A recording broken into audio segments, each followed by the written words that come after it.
Hello and welcome to round 4 of the winter edition of the Cycling Ireland Zwift League. We reached the halfway point this week with 4 laps of the challenging Innsbruck ring circuit facing the riders. In last week's third round in Watopia, series leader Heather Foley was the top A rider, with Michelle McKinney taking her first top score among the B riders, Virginia Heenahan doubling up among the Cs, and Berdine Driscoll taking a second D-class win. Among the men, reigning champion Chris McGlinchey of Vitus Pro Cycling was the first of the registered league competitors home in the male A race last Saturday, fending off Colm Sheehan and round 1 winner Matteo Cigala in the dash to the finish line. Stephen Edmondson took Class B honours, Jonathan Russell was Best C, and Vincent Morgan was the top D rider. We caught up with Chris McGlinchey, who made his first visit to the second CI Zwift League, a winning one. Missed the first 2 rounds just as I've been training for the Esports World Championships, but the schedule worked to do the third round, and yeah, I really enjoyed being back racing the Zwift League. It's been fantastic, and yeah, it was a really nice win. It was 1 lap of the circuit that we're doing for the Esports World Championships, and it was cool to get a bit of a recce on the course in a racing environment. So yeah, it was really good. I kind of messed the timing on the sprint up a little bit, but managed to claw my way back to get the win. In the league standings, it's Matteo Cigala who has a 5-point advantage over Richard Barry, with Cian Ryan scoring well in third among the A riders approaching halfway. Connacht's Stephen Edmondson leads the Bs, Jonathan Russell is the top C rider, and Vincent Morgan is unbeaten among the Ds. Heather Foley of Maryland Wheelers has shown consistent strength among the women, with Claire Richardson the top B rider, Andrea Lyons the top C, and Berdine Driscoll yet to be headed among the Ds. We spoke to Calinchi CC's Claire Richardson to get her take on the latest Cycling Ireland Zwift League and how her form has carried her to the top of the B standings. Obviously a member of Calinchi Cycling Club. I do a lot of road cycling. I used to do more mountain biking, never thought I'd end up on a road bike, and now I would say I'm fully addicted to the road. I love it. So I never thought I'd end up in a turbo either, but I'm really loving Zwift as well, so it's quite a surprise. But as well at the moment in the north we're banned again from group riding. We've got a 2-week restriction, so it's only individual or riding with your household.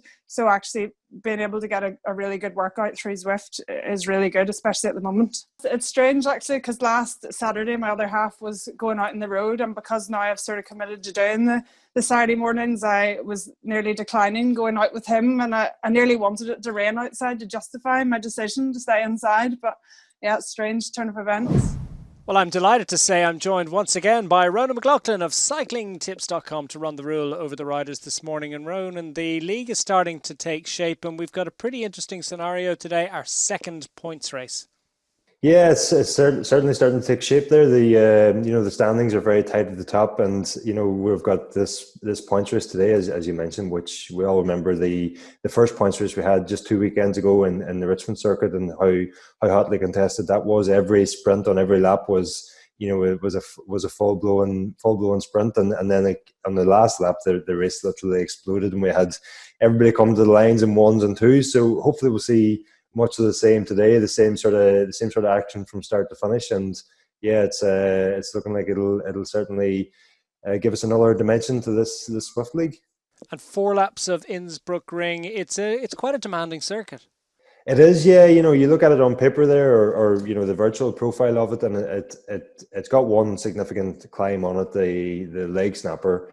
When you see that on the profile, it looks like a mountain, but then you sort of dig a bit deeper and you see that the elevation gain is actually quite small, and the length of the lap isn't that long. So it's not as vicious a climb as it looks on the profile, but certainly when you've got to do it 4 times, and with the sprint coming immediately after it, and then so close to the finish line after that, there'll be there's very little chance for recovery on this course, and certainly coming into the last lap, I expect it'll be very much the same as Richmond, where the whole race is sort of in 1s and 2s. You have riders just struggling to hang on for as long as they can, and then of course double points on the finish line means that you have to keep the effort up right the way to the line.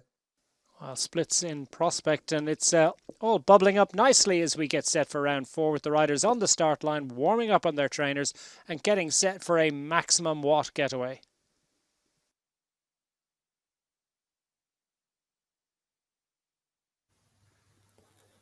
So we're all set to go in the fourth round of the Cycling Ireland Zwift League. Chris McGlinchey is on the start line. He's resplendent in his Irish national team kit. He is, of course, Ireland's representative at the Esports World Championships coming up next Wednesday. Nice little chin-up for him in prospect here. We've got all three winners of the first three rounds of the men's Cycling Ireland Zwift League, including the reigning champion, Chris McGlinchey, as you can see on screen there. Less than 20 seconds to go. They'll start to ramp up the power now, Ronan.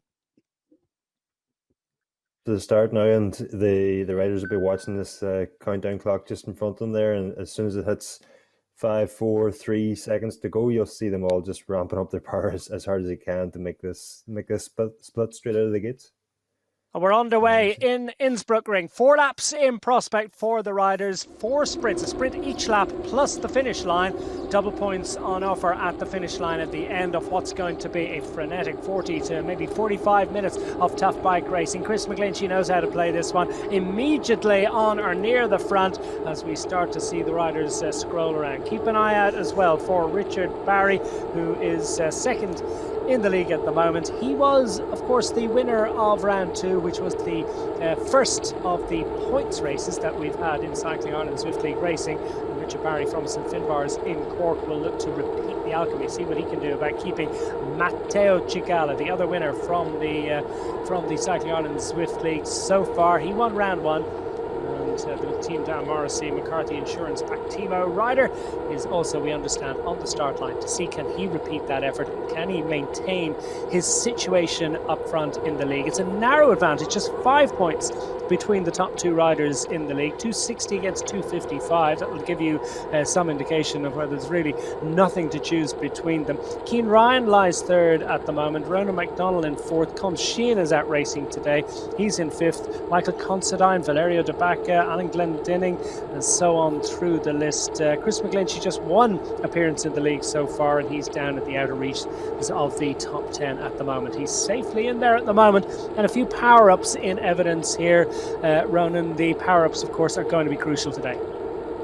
Yeah, I assume most riders will be saving them for a bit later in the race. They might not be using them right now as we see much of the pack here together, but certainly as we hit these leg snapper climbs on each lap, and then immediately after it we've got a short sharp descent leading straight into the sprint each lap.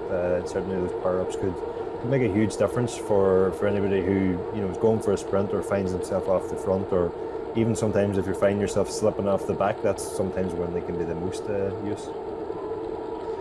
Yeah, we're going to focus our attention at the moment on the A group of riders who have left the start line in Innsbruck Ring. Of course, the Bs following a minute after that, then the Cs, then the Ds. The women competitors as well, all grouped in one complete group, regardless of category. And we've got the top riders involved there. Heather Foley, Claire Richardson, Michelle McGinney, Andrea Lyons, and so on, all entered in this 4th round of the Cycling Ireland Zwift League, and as best we can we'll keep you updated on their progress throughout these 4 laps of just a smidgen under 9 kilometres of racing. It's just a smidgen under 36 kilometres of bike racing this morning. As we scroll through some of the names, Marco Guido is a visiting rider putting out 5.3 watts per kilo at the moment. Antoine Matteo, I just missed that name as it's disappeared back into the group, and Philippe de Klerk, Martin Venhuizen, a lot of visiting riders who've put themselves in amongst the leading Irish competitors, which include, as I mentioned a little earlier, Richard Barry close to the head of affairs, Eddie Brennan, the Dublin Wheelers rider, also showing well close to the front, Shay Donnelly as well, Portico Flynn also maintaining a position close to the front. Let's talk a little bit more about the circuit, Ronan. It's not the grippiest, it's not the most demanding in terms of climbs, but those short, sharp little ascents are going to take their toll. Certainly not the grippiest. We have one pave sector on the lap, which will cause riders a bit more resistance, but nothing really to write home about. You've got the leg snapper climb that it will be taking full gas on each lap, but you time your sprint right into the bottom of it, you're almost over it before before it really has a chance to kick in. So that's more of a short, sharp effort rather than a climb. And then we've got the descent that leads us into the sprint, just very, very shortly before the finish line. So the real challenge here is going to be, the sprint each lap and how riders will tackle that. It's not as straightforward as we had on the previous points race in the Richmond circuit, where the points were on offer at the top of the climb each lap. There's a bit more tactics involved this weekend that a rider could theoretically put in an effort to try and move clear on the leg snapper and then try to hold on until the sprint points, or they might just save their effort for that one sprint to the line. But the key thing to consider as well is that with the sprint coming so close to the finish line on the last lap, will riders make the effort to go for the sprint when they know that there's double points on the finish line, or will they save all their energy for those double points? It'll very much depend on the situation as we find ourselves on the last lap and who's up there. If somebody has a clear lead, they might save their legs for the sprint. But as we've seen in Richmond, it was so close to the top, everybody had to go for every sprint and every point really, really counted. So it'll be interesting to see how this race unfolds. Yeah, 4 sprints in total on round 2, 5 sprints in total today, so there's less margin for recovery, you might say, that the gaps between them are reduced. The camera's picking up Jason Henry at the moment, the flying Ulsterman, who scored an excellent third place finish in round 2 in Richmond, which was of course our one and only points race so far in Cycling Ireland Zwift League racing. 1 or 2 riders using their power up to gain the aerodynamic advantage of sitting in the wheels at the moment. That was the one that gives them the advantage when they're out front, so that's the place to be at the moment. But not everyone using their power-ups, and it's all about trying to maintain and manage those. Of course, it's worth recalling and reminding you that when you are granted a power-up opportunity from the game, it depends on the one they've got. Sometimes a rider likes to hang on to it. You won't get another one until you've used up the one you've got. So sometimes if it's just the one they want for the finish line, they might be tempted to just hang on to it, always assuming that they're able to hang on in the group and they don't need to use it just to gain a little bit of extra recovery. It's all part of the fun of Cycling Ireland Zwift League racing, as this group is still large in number. As I say, we're focusing and keeping our attention on the A group men at the moment. We will switch to the women very shortly, try and see if we can pick up on exactly who's to the fore and whether there have been any splits at the front of the women's group in very shortly. And a quick reminder as well, as we see lots of power-ups being used as they hit this climb, that we'll be sprinting for glory after about 6.5 kilometers of racing on this first lap. Lots of power-ups being used. Everybody wants to lose 9.5 kilos, Ronan. Yeah, definitely. It's and if only it was as easy as a touch of a button in real life, it'd be great, wouldn't it? Well, yeah, you can see those yellow feathers. They reduce the weight of the rider and they just make it that much easier. The power that you're putting out is more effective on these climbs. It is a short climb, but this is definitely the point on the race circuit to use it. That group up front in the men is large in number. Slightly smaller group of riders up front among the women. I think we're focusing on at the moment. So this is the women's group as they scroll through, and it's still pretty compact between them, and it'll be interesting to see who can emerge as they go for the sprint. As ideally, if we can go back to the men now, they're up on that climb and they're coming down off the top of it. Nice little aero tuck from Jason Henry, maximising his opportunity, but he's at the back of the group at the moment. Colin Sheehan moving up nicely in the group, as indeed is the man that so many of them are looking out for, the reigning champion Chris McGlinchey. But Colin Sheehan, as you can see, is a man who's been scoring well so far in this league so far. He's 5th overall through 3 rounds of competition. Sheehan won't be too far from the head of affairs. Certainly not, no, and the riders are all vying for position now as we're coming up to this first sprint. It'll be just interesting to see, who is in contention today to take these points, and this is probably the sort of situation that we're going to see on the next lap as well, where there's a small whittling down effect on the leg snapper climb, and then it'll be a case then of trying to recover in time to make a sprint for the points. Okay, waiting for full confirmation. I think it's 200 meters to go there to the sprint. Yeah, just inside the last couple of 100 metres as riders use their power-ups to maximum advantage. Colm Sheehan's certainly going to score here. Let's get a look and see, is it Chigala that's going to get this one, or will McGlinchey be able to score? He's in second place. Nicely played by Matteo Chigala, the series leader. Chris McGlinchey in second place, and Richard Barry second in the league at the moment. So the top names gravitating towards the head of affairs. We wait for full confirmation of the finishing order at the conclusion of the first sprint, but Chigala showing that he is one of the best gallopers on the Irish scene. Yeah, certainly. Matteo played that sprint there very well. He seemed to get the jump on the other riders and just timed it to perfection, held on to the line. He had a comfortable gap in the end, up over second place Chris McGlinchey, and third there Richard Barry. So you see now we're just coming over the bridge, and we'll be immediately into the finishing straight, which is going to be the real challenge on the final lap, the proximity to the finish line of that final sprint, where riders are going to have to give it everything they have to score maximum points in the sprint, only to follow it up with another maximum sprint within a kilometre or so. There's confirmation of the finishing order at the conclusion of the first sprint, with Matteo Chigala getting the 10 points, 1 point ahead of Chris McGlinchey, Richard Barry, Lynn, Colm Sheehan well to the fore, Nathan Keown, Walker, Conor Verbruggen from Bray Wheelers in 8th place, Eddie Brennan 9th, and Cian Ryan, who's well to the fore in the third indeed in the league standings, 10th across the line, also scoring amongst the A group riders. They've got to do it again in just under 8 kilometres time. Not much time to recover, and they've got that little climb in between as well, as Chigala has put himself in the position of maximum opportunity. He's scoring well early on, and that just makes the tactical consideration just that bit easier, doesn't it? You can then you've got to continue to attack to score points, but you can defend your situation a little bit by picking out the riders that are the main threats.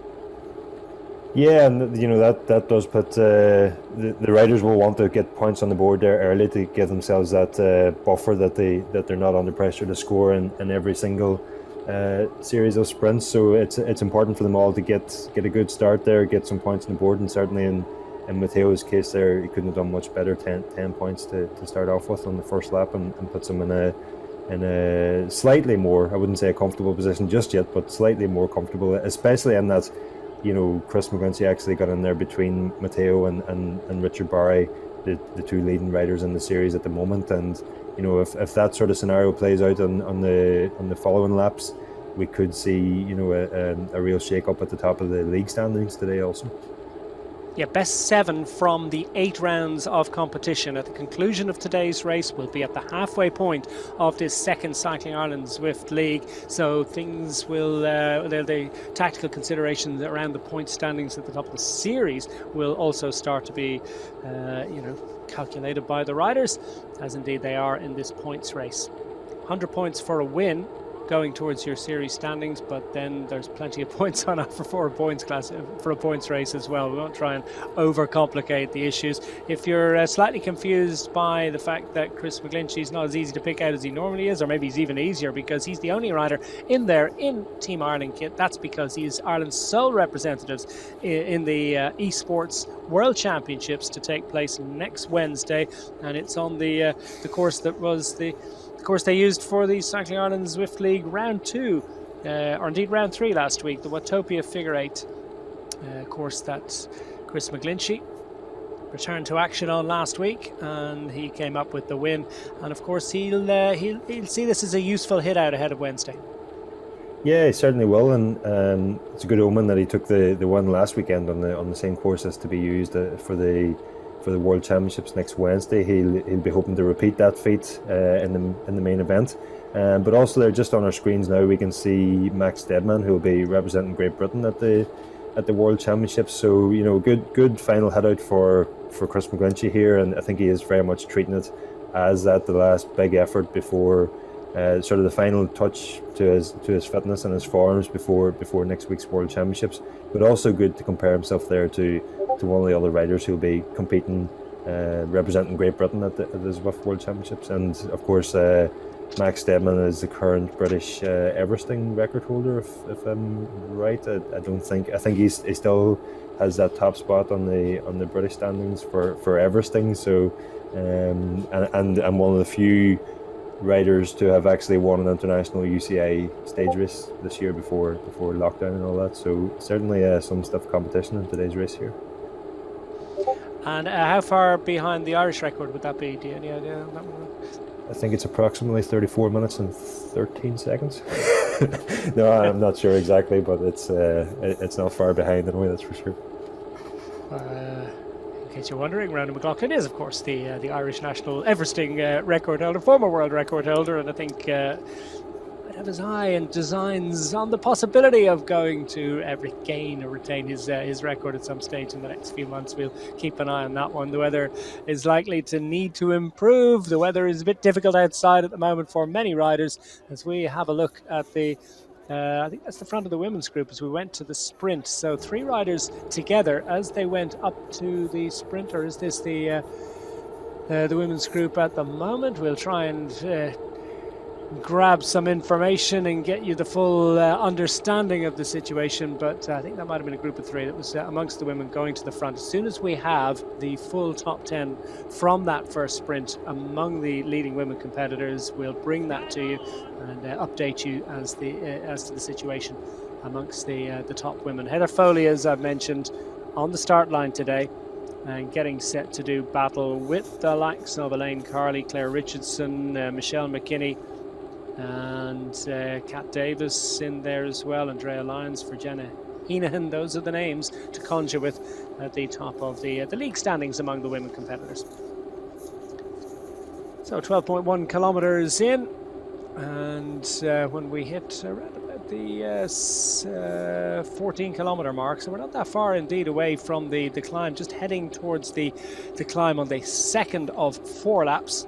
There's confirmation of the women's standings at the conclusion of that first sprint. Heather Foley getting it, not surprisingly. Claire Richardson getting up for third. Michelle McKinney just behind her. Linda Kelly, Emma Walsh, and Canvaroo is also one of the Cycling Ireland registered competitors. Kuppenhofer, I believe, is a visiting rider. Not sure about Swan, but 1 or 2 interlopers in there robbing the points away from the Cycling Ireland riders. So that's going to make that an extra calculation indeed for the Cycling Ireland Zwift League competitors. Here you have your 3 up front: Foley, Swan, and Richardson. And 1 or 2 others have managed to latch back on after that first sprint.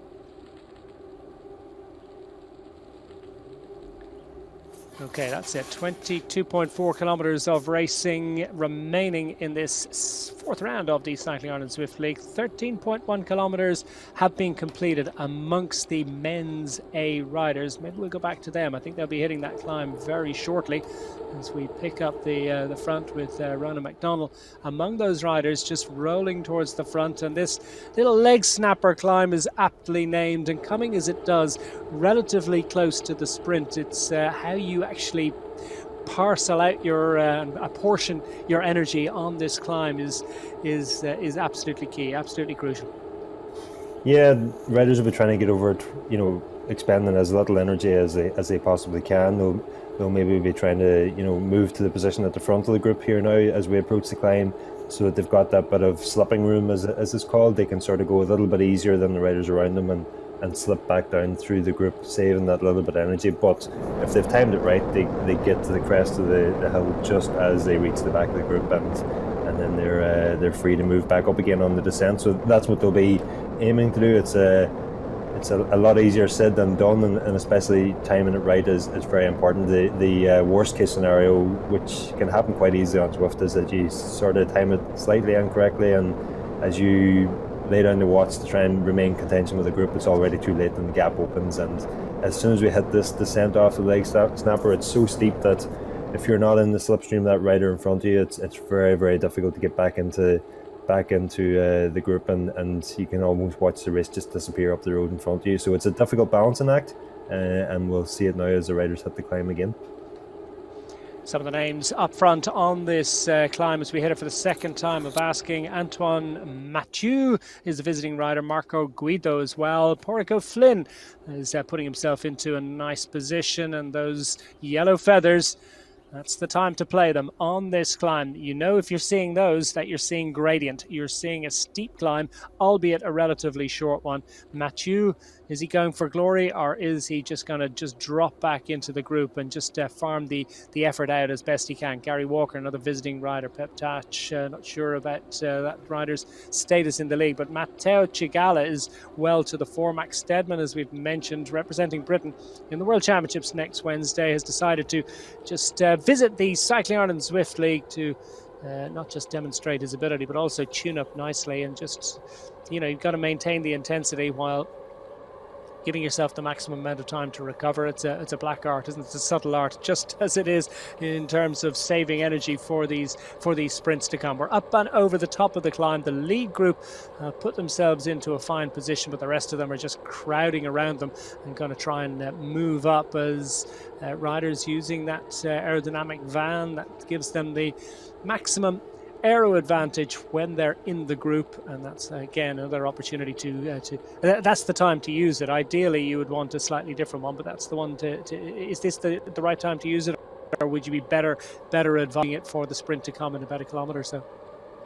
Well, it depends on each rider's individual tactics. Certainly if they're struggling off the back of the group there, having been slightly distanced on the climb, that is exactly the situation you want to use, that sort of slipstream effect to get you back into the group. There's no sense in saving your power-ups for later in the race if you're not at the front. So other riders, will be looking to go for the sprint, and certainly a power-up can be useful there. But maybe not on this lap, but certainly on the next lap, on the final lap, immediately after this sprint might be a good place to watch.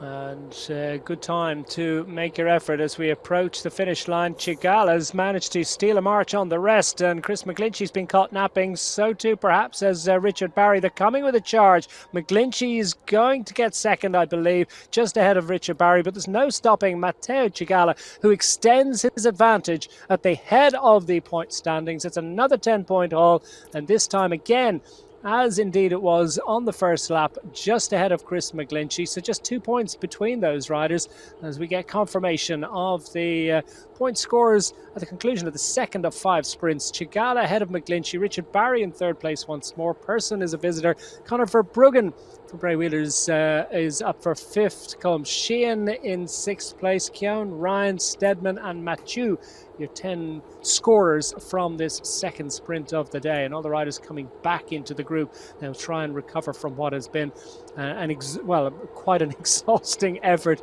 And it's going to perhaps take its toll. Cigala scoring well, as he did in round 2. But then late on, Richard Barry managed to time his effort at the penultimate sprint to absolute perfection and then get an advantage.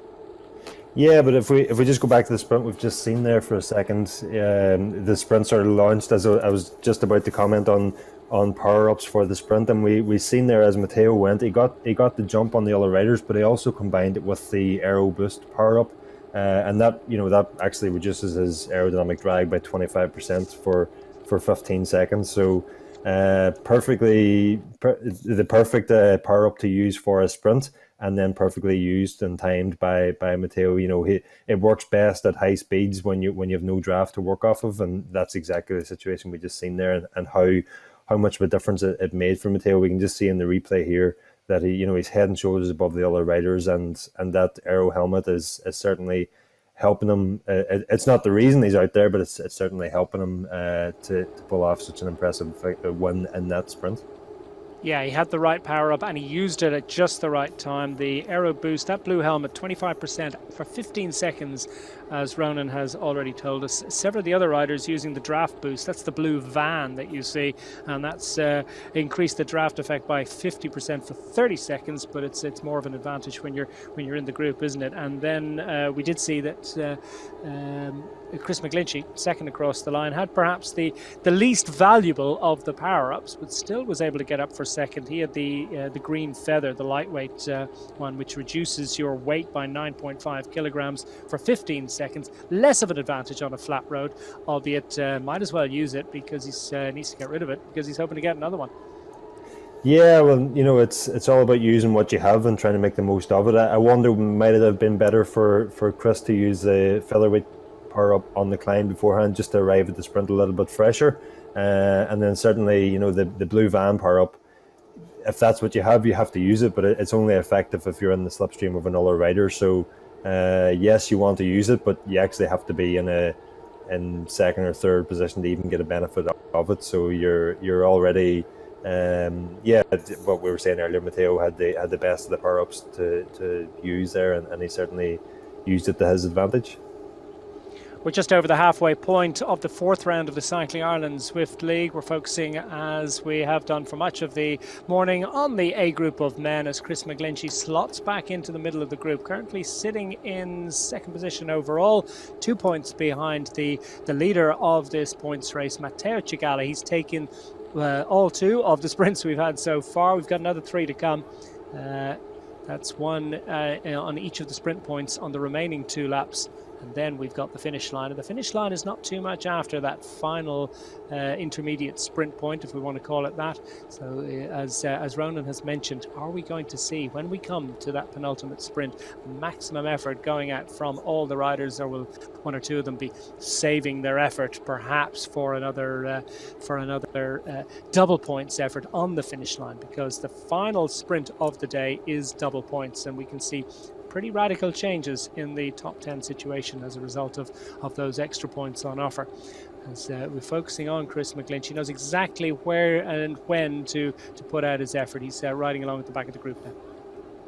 Yeah, and certainly there with Matteo Cigala currently leading the overall standings after 3 rounds by 5 points from Richard Barry, and now with I'm not going to put myself on the spot and do some maths here, but certainly he's got an advantage over Richard Barry of 4 points at this stage in the intermediate sprints, I think.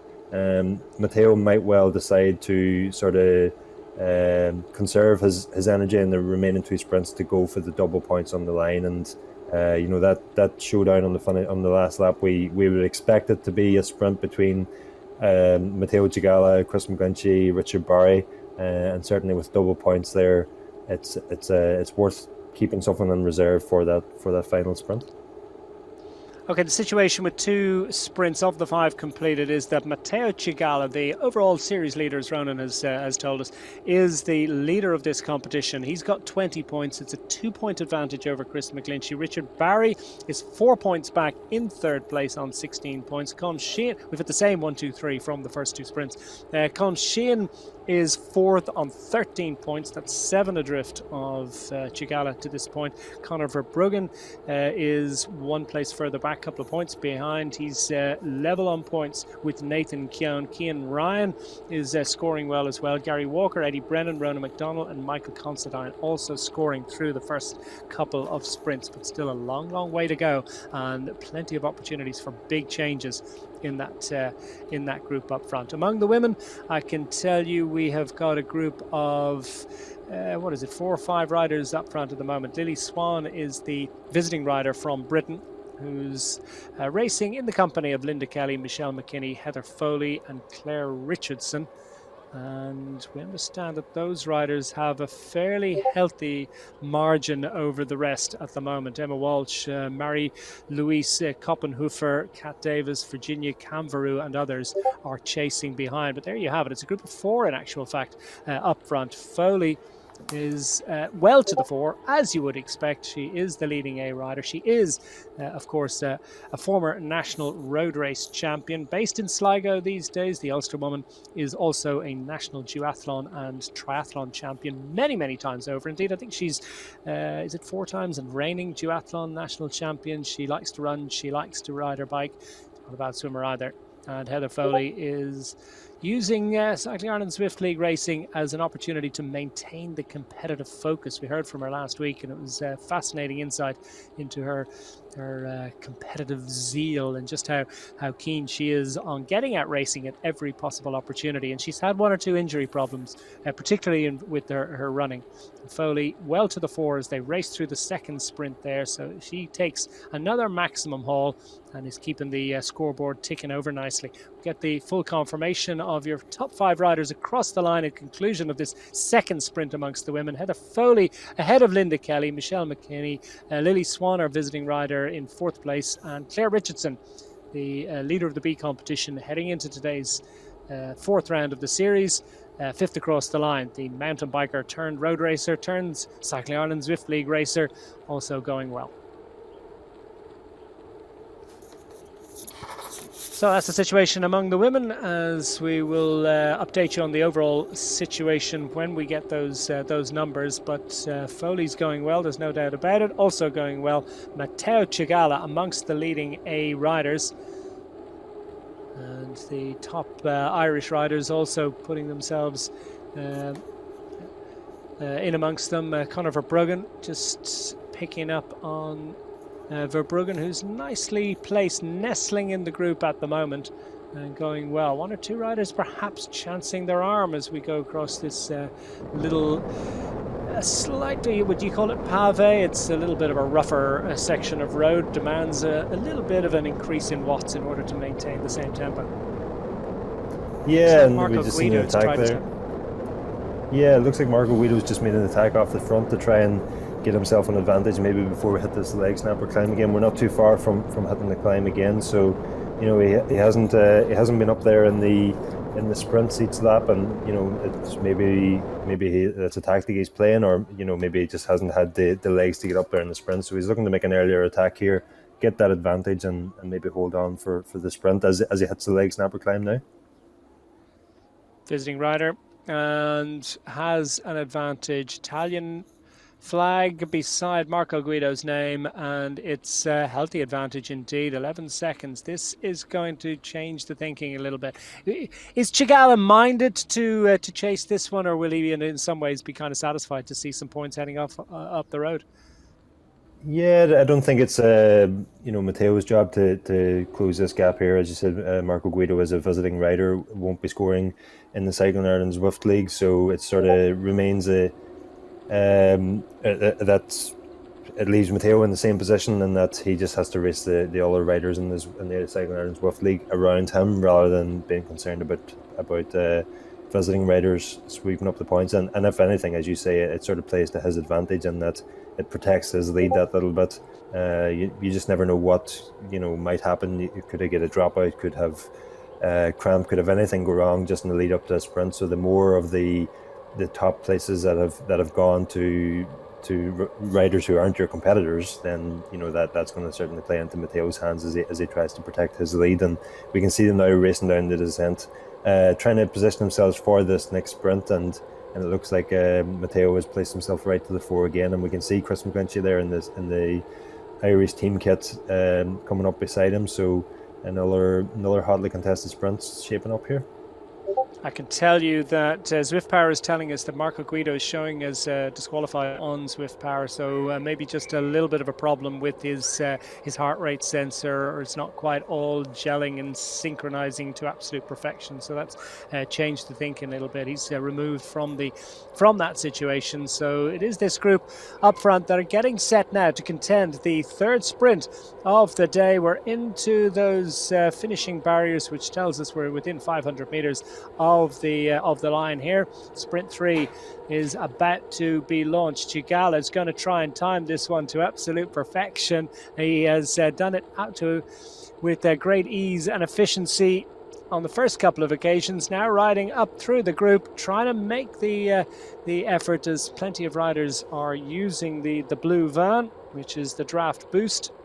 Others have the Aero Boost advantage, and Cigala's not going to get this one. It's going to go to McGlinchey. Richard Barry in second place across the line there. Cigala in third, so that's set to shake things up a little bit at the head of affairs. And Chris McGlinchey, the winner of the last round, the reigning champion of Cycling Ireland Zwift League racing, gets the 10 ahead of Richard Barry. Matteo Cigala 2 points behind McGlinchey. That's going to level it up at the head of the standings. Walker Person, Cian Ryan in sixth place. Conor Verbruggen, Tatch, Max Stedman and Rona McDonald rounding out the top 10. But McGlinchey, it just showed you the advantage of the power boost there. They really make a difference. Yeah, they sure do, and that's really, as the saying goes, put a cat amongst the pigeons, and that the finishing order there was completely shaken up for the top three. And that'll just bring everybody at the top of the current point standings closer together. So it'll all hinge now on the final lap, and as we said a number of times, we've got this final sprint on the last lap, but then shortly afterwards we've got the sprint for the finish line, which will have double points. And will we now see it stay together until those final two sprints, or will we see some attacking action on this final lap that might well split the group up and have a bigger impact on who gets those top places and top points? It looked like McLeish had another featherweight power up there that he used before he actually came to the sprint, but not at the finish line, or not actually on the climb, which seems unusual. Maybe that was just a little glitch of the graphics. Not 100% sure, but great to catch up with him afterwards, find out exactly how he was playing these. And it's always fascinating to see a rider of his experience and exactly how he judges the best way to play the game. He is, of course, one of the most powerful men in Irish bike racing, as is evidenced not just by his results in Cycling Ireland Zwift League racing, but also his performances in British professional road racing and indeed Irish road racing over the last few years. His Vitus Pro cycling team announced recently not going to be on the start line of the races next year. So where are we going to see Chris McClinchy next year? Well, next Wednesday we're going to see him in the Esports World Championships, and he's just rolling through to the head of affairs at the moment. We're down to the final 9 kilometers of racing. We're on this third now of 4 laps, heading to the finish line as we focus on groups further back. And we'll try and keep tabs as well on how the women are getting on amongst the leading competitors. There's some distance behind. They started behind the men, of course. And there we have Heather Foley in this group of 4, as indeed she has been pretty much since the start. They detached themselves from the rest, and they've shown themselves to be a class above the rest, and Heather Foley has scored consistently well through the first 2 sprints. She is the dominant competitor. She's leading the league amongst the A riders, and typically as well she tends to get up front and with an advantage, but she's not finding it getting it all her own way today, because it is a fairly select group up front, but a group of 4 nonetheless. Yeah, certainly, and it seems to be closer contested this week, and it's hard to pick the leaders there apart, and it's really say with any confidence who could go on to take the win. So we did see Heather take the sprint on the last lap, and as they come in now towards their third sprint, that'll give us a further indication of how this race might unfold. Okay, overall standings, just to let you know, it's Chris McClinchy and Matteo Cigala that are level on points at the head of the standings. 2 sprints left, remember, 10 points on offer at the on this 4th and final lap at the intermediate sprint point, and then at the finish line there's another 20 points for the leader. Cigala is also level on points at the head of affairs, 28 points. It's 3 points of a lead over third place Richard Barry. Pearson is a visiting rider. Conor Verbruggen is level on points with him on 13 points. Colm Sheehan is on 11 points, bit to find to move up the order. Walker, Keown, Ryan, Lynn, they're your top 10 in the rider point standings at the moment. Yeah, and just thinking there of, we see these sorts of point style races, and it's not something we see too often on the road, but certainly, preems aren't anything new. They've been part of road racing for a long time, and sometimes you can get some obscure prizes for these preems and road racing, bags of potatoes or donkeys or all sorts. It'd be nice to see if we could introduce some random prizes like that into the Cycling Ireland Zwift preem points, and see riders take home maybe a Christmas dinner or something for their achievements. Colm Sheehan at the head of affairs as we focus on the women competitors up onto the. Sorry, did you just award a prize? Did I miss that? Have you decided? Have you just got extra chickens at home that you're sending down there? No, I'm calling out for prizes for our next round of point races. That we might have some vegetables or some Christmas dinner ingredients to hand out as prizes at the next round of the points race. We'll have a whip round for the preems, yeah, absolutely. Amongst the spectators, the virtual spectators, why not? The captain's prize is a chicken, yeah. Well, focusing on this group, we've got Focus our attention now. 6.3 kilometres remaining, not that much to go, and these riders are going to be feeling tired. Chigala has shown himself to be pretty efficient through the first 3 sprints, 2 wins and a 3rd place finish.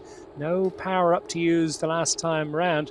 What are these riders holding? What have they got to in their back pocket that they can use when they come to the sprint? What indeed will they be using when they come to the climb that immediately precedes it? And do you save one through this penultimate sprint, knowing that if it's the right one, that you have it for the finish line on a double point situation?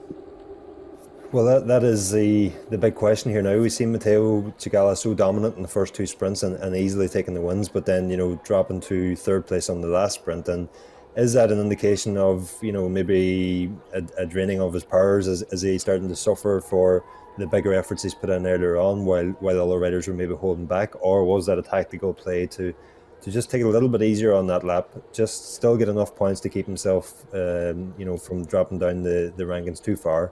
And is he now going to put it all in the last lap? I suppose time will tell, but at the moment it's certainly one for the riders to be considering what way they play their energy on this last lap. Do they give it all for the intermediate sprint, or do they put it all on the line? And I would suggest, with the standings so tight at the top, the riders they have to go for those double points on the finish line. Whatever advantage could be gained from the intermediate sprint could be easily wiped out in the double points we have in the finish line. So I don't think we'll see the same full-blooded sprint at the intermediate this time around, as riders do just save themselves for this final sprint. And then, of course, you've got the other riders who will want to completely shake it up and maybe attack on the leg snapper to get the advantage that they need to try and get some points. Fascinating situation developing at the head of affairs, with Colm Sheehan opening up a significant advantage. This one has caught us a little bit by surprise. Colm Sheehan, who's well up in the standings at the moment, albeit he's 5th at the moment, is it? 5th overall, I think, amongst the Cycling Ireland point scorers in today's 4th round. But Sheehan has opened up a massive advantage. He's in the company of Marco Guido and Pep Tacek. Guido, we understand, has already been confirmed as being he's a DQ on zwiftpower.com, so he's not going to feature in the results. He's not to register for the Cycling Ireland Zwift League, so not much of any interest there at any rate. But Guido Peptach, another visiting rider, and Colm Sheehan, who is very much part of the Cycling Ireland Zwift League, have opened up a significant advantage of approaching half a minute on the best of the rest behind. So here is Colm Sheehan stealing a march on the rest and surprising everyone with this advantage. And this could be enough to vault him into the lead of the event. They're picking up lapped riders from the D group who started late and don't have anything like the same amount of power to be able to put out. So that's just shows you the difference. And is that naturally enough, the featherweight, that's the time to use it. But Sheehan has a huge advantage here. Yeah, he certainly does. And he's with 2 riders, Marco Guido and Pep Tacek, who neither will score points in the Cycling Ireland Zwift League, but they're certainly influencing the race here, and especially Marco Guido, if he has been disqualified by Zwift Power. All credit to Colm Sheehan here. He's put in the effort and he's put himself out there, taking the chance to make the attack and get this advantage that he needed. And it looks like he's in a very good position to take this intermediate sprint, which will of course give him 10 points, and then he can pick up 20 points on the finish line. That could vault him right up the rankings here today, and we need to get the calculators out to see if that could be enough to actually take the win today. It would also very much be dependent on where Chris McGuinchy, where Matteo Chigala and Richard Barry finish in the 2 sprints we have remaining. But certainly an interesting situation unfolding here. Yeah, he's not going to have to sprint, is he? Because he'll just I suppose he'll have to sprint against the Pep Tacek, who we understand is still very much a part of this this race in terms of scoring points. But for Colm Sheehan, who began this final lap of the race in 5th position in this points race, 13 points against Chris McGlinchey's 28. Opportunity to gain 10 here, but they will be scoring behind. And of course, Colm Sheehan is going to have to try and maintain this advantage through to the finish line. At the moment, he's showing as having an advantage around about 25, 26 seconds on the group behind. That includes most of the leading contenders, including Richard Barry, Matteo Cigala and Chris McGlinchey. But Colm Sheehan has surprised everyone here. He's decided he needs to get away from those sprinters. He needs to play his card by getting up the road, and that's what's made the introduction of points racing, the introduction of the power-ups, it's certainly been a more stimulating second edition of the Cycling Ireland Zwift League. Less predictable, that's for sure. Certainly, we've seen this in the first points race we had back in Richmond as well 2 weeks ago, and it really does shake up the action and really does force the riders to be very, very competitive. And we can see there Matteo Cigala launching his sprint for the final intermediate sprint, and that, to me anyway, that looks like a full-blooded sprint for the line here. So he's still got a bit of a way to go in that he's just inside the last 100 metres. Chris McGlinchey rapidly closing in, but it looks like Matteo just McGlinchey's going to get it. Place. Well, we'll wait for full confirmation of that. Did Matteo Cigala just about manage to edge that? He did, in absolute fact, and well done. He third across the line, leading competitor from the others, from those behind. Colm Sheehan gets the top points, 10 points. Petacek takes the 9, and means that it's a 2-point gap between Sheehan and Cigala. McGlinchey just 1 point behind him. Guido, who's going to be out of this, won't be scoring. Richard Barry is going to, I think, get the 6 there eventually. Stedman, Walker, Verbruggen and Ryan round out the top 10. Here's your leading 2 up front, with the Spanish visiting rider Petacek helping in many ways Colm Sheehan to drag his way to the line. His advantage following that sprint behind reduced to just under 20 seconds, but still it's a healthy lead, and it's a healthy lead with just under 1 kilometre remaining. We're down to the final 850 metres of racing. Petacek and Sheehan will want to try and take the maximum points. 20 on offer here, remember, at the finish line. This could radically revise the finishing standings, and we're going to get the old beads on the abacus get flying immediately after the finish line here to try and figure out who's going to win this one. There's no doubt about who's going to be the leading 2 riders across the line to conclude this one. It's between Petacek and Colm Sheehan. What about Colm Sheehan's performance today? He has played his card to absolute perfection, but it is about accumulating points, and will he have been able to increase his advantage over the rest? Yeah. We can see him just backing off the power here. The time does not matter in this situation. It's Colm Sheehan's job here now to get maximum points, and it'll certainly Sheehan be goes for it. Letting Pep. Sheehan goes for it inside the line, the final 250 metres, and Sheehan putting out the watts. It's a big effort, approaching 1,000 watts. I think he's going to be ambushed on the line by Petacek, who's got a power up to call on. Sheehan didn't have that advantage. There's going to be 18 points for Colm Sheehan in his bid to unseat the rest. Behind, they're starting to wind that up, and going for the long one, Chris McGlinchey with Cigala just behind him. Cigala's got to get over the top of him, just on the way across the line. We wait for confirmation of that. I think Cigala it was that got the 16 and the 14 to Chris McGlinchey. What's that going to do to the overall standings? I have no idea. Let's get the old calculators out and see if we can figure it out. Behind, it's a massed group of riders, albeit a somewhat reduced number, that are contending for the final positions in the top 10. There you have it. Tatch gets the 20. 18 points for Colm Sheehan, 16 points for Cigala. 4th across the line on that occasion was Chris McGlinchey with 14 points. Carstenson's a visitor, as indeed is Birch, Lynn, Persson, Mavier, and Richard Barry at the outer reaches of the top 10. Will score 2, but his bid for glory in this 4th round somewhat dented there. There's your overall points, and it is confirmed that Cigala has done enough on this occasion. 52 points for Matteo Cigala. He is 3 points to the good ahead of Chris McGlinchey. Colm Sheehan's bid for glory has moved him up into 3rd. Tatch's visiting rider level on points with Richard Barry, who's scoring well in the Cycling Ireland Zwift League. Persson, Lynn, other visiting riders. Verbruggen's joined 7th. Gary Walker and Lucas Carstensen. That's your top 10 amongst the male A and A+ riders at the conclusion of this fourth round of the Cycling Ireland Zwift League. We're going to focus our attention now on the women's competitors, and we'll look forward to a little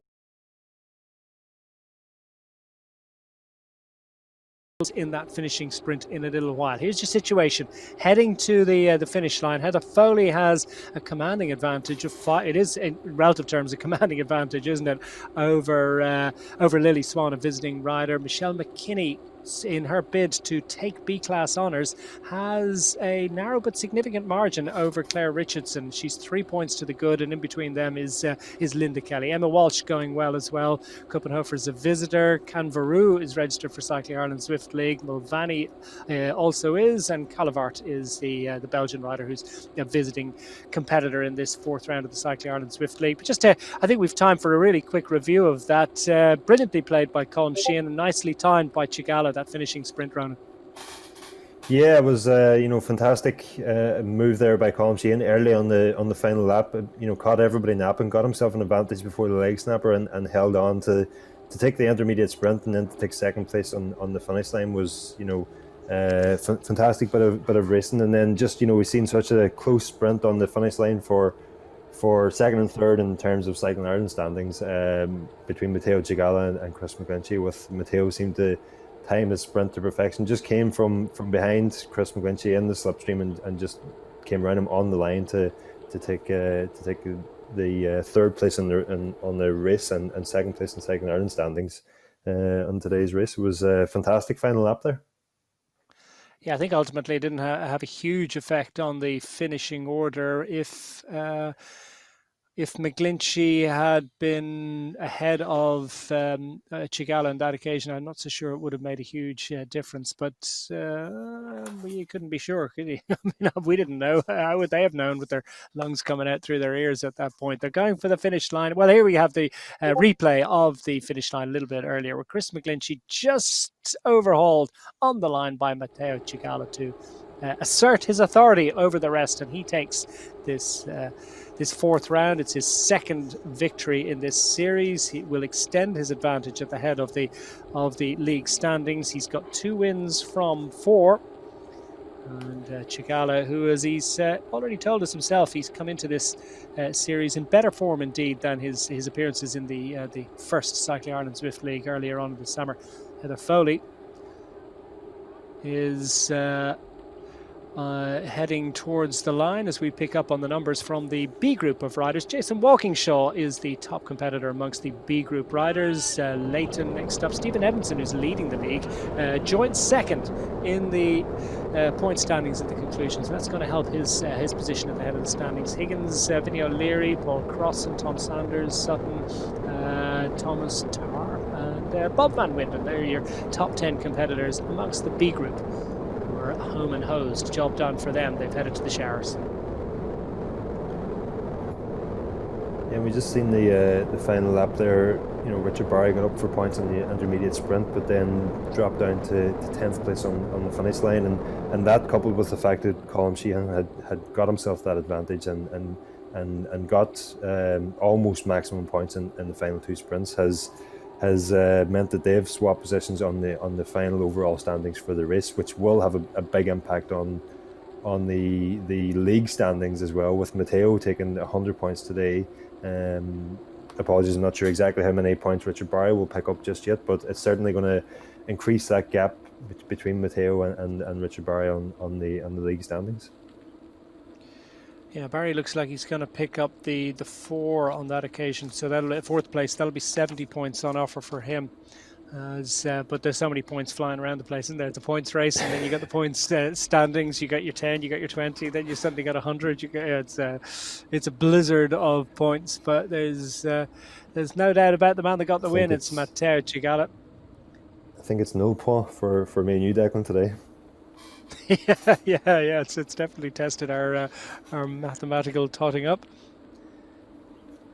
Yeah. So just trying to work things out here, but yeah, Colm Sheehan will be confirmed and has indeed been confirmed as third in the race amongst the Cycling Ireland Zwift League competitors, and Colm Sheehan will move back into fourth. So as Ronan said, they've swapped positions, and Richard Barry will be trading a few points there in the Cycling Ireland Zwift League. That's 70 against the 100 scored by Matteo Cigala, means there's going to be a fair difference at the top of the standings for the first time. A bit of decent daylight there, and Cigala has certainly established a significant lead. Yeah, Matteo took a 5-point lead into today's race, so now he'll have extended that to 35 points.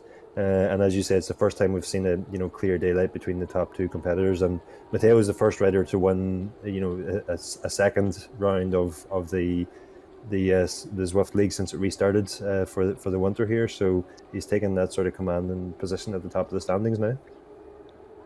Heather Foley, we focus on the rider from Northern Ireland, Heather Wilson, who won her national road race title back in 2009 in Dunboyne, and has been a stalwart competitor on road and indeed in other branches of the sports over the years. And Heather Foley drilling it somewhere in County Sligo right now, but in virtual terms, she's on the roads of Austria in the Innsbruck ring and heading towards the line.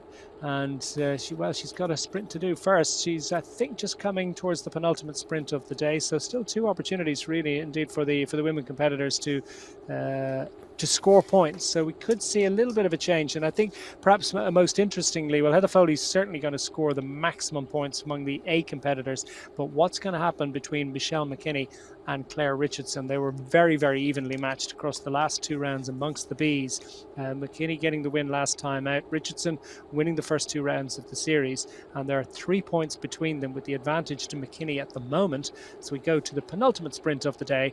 Foley, as expected, from that elite group of four that have detached themselves from the rest of the women competitors. It's Foley that scores best once more, maintaining her 100% advantage. I believe that she's managed to score at all of the indeed, she won the first two sprints, so that makes it another 10. McKinney second across the line, so that's going to increase her advantage. Lily Swan, the visiting rider, the interloper there, the British competitor, puts a little bit of daylight. That allows McKinney to put at least a 2-point margin between herself and Claire Richardson. That, I suspect, is going to extend the advantage of McKinney on Richardson, heading to the final sprint to 5 points. So it's going to take something remarkable for Richardson to get ahead of McKinney in this situation. And then indeed that will allow McKinney to get a little bit closer in the league standings, albeit sure McKinney did take part in the first round of the series. So Richardson's advantage relatively healthy among the B competitors. Indeed, it's Sarah Hawkshaw that sits second in that series at the moment. Katrina Davis, Ciara Kinch also scoring well. McKinney, yes, has that 0 score from the first round. Worth remembering, of course, as we get into the back end of this series, that it's your top 7 from 8. So there is the opportunity to drop one round. So McKinney will certainly come into the standings and be pretty significant as we get into the back end. Foley trying to drop into the group. Riders choosing to use the that aero advantage where they can possibly get it.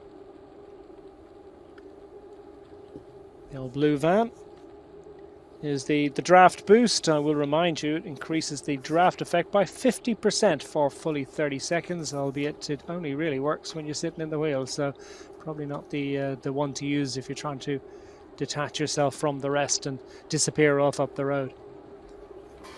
Yeah, I suppose not to be nitpicking, but the van is actually white, it's the background is blue. Don't worry, that is nitpicking. Yeah, fair point. I called it the blue van as well, so correcting the both of us. Before someone mentions it. Okay, there's the C points category. Amongst the men, there's the C category points today. Tadahiro Matsuki takes the victory with 36 points, 3 ahead of Ross Blaney, who's been scoring well to this point in the Cycling Ireland League. Peter Kiley gets up for third. Porrick Dugan, Jack Davies, Gregory Gout, Rob Franklin, Rossman, Rowlands, and the rest as they scroll through the point situation. And going to the line on that situation. That's it, all done for the women. We just missed out on that one, so apologies on that one. But Heather Foley just second across the line there. No doubt about that she got the top points amongst the women. Pep Tatch scored best amongst the men A competitors at that finishing sprint. And we wait for full confirmation of the finishing order amongst the women just to complete our delivery of this fourth round of the Cycling Ireland Zwift League. We'll see if we can get that anytime soon. But Ronan, it has been another enthralling encounter, and the points race format, I think, is, well, certainly from my point of view, I don't know how you feel about it, but I think it's absolutely fantastic, and it does really shake things up amongst the riders. I think it's a great addition to the Zwift League here. It's we can see the added action that you get in both of the points races that we've had so far, and that's only a good thing. Keeps us all guessing, keeps us on our toes the whole way through the race. We never quite know what's about to happen in the next round of sprints and how that's going to affect the overall standings. And we've seen it here on the last lap today. A fantastic move by Colm Sheehan, who hadn't been picking up top points in the intermediate sprints, but saved it all for the last lap and made it count.